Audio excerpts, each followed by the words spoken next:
Makipag-ayos sa Diyos. Magandang araw po sa inyo. Kapit pandasal na po tayo. Ito po si Cardinal Chito Tagle.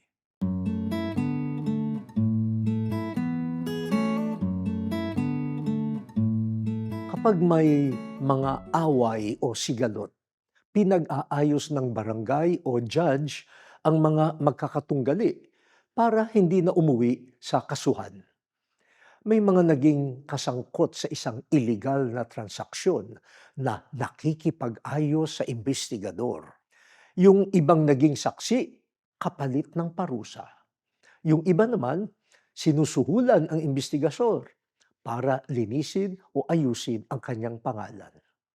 May nakikipag-ayos sa pamamagitan ng paninindak, pananakot, at pagbabanta. Kapag tumahimik na ang kalaban, ayos na. Ganyan ang pakikipag-ayos ayon sa kalakaran ng mundo. Ngayong Kwaresma, makipag-ayos tayo sa Diyos. Suriin natin ang ating mga pagkukulang, pagsuway, pagtataksil, pagtalikod at kasalanan.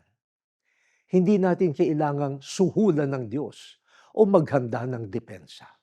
Sapat lang maging mapagpakumbaba sa harap niya. Aminin ang kamalian at magtiwala sa kanyang katarungan. Ang kanyang pagmamahal ang mag-aayos ng ating nasirang buhay.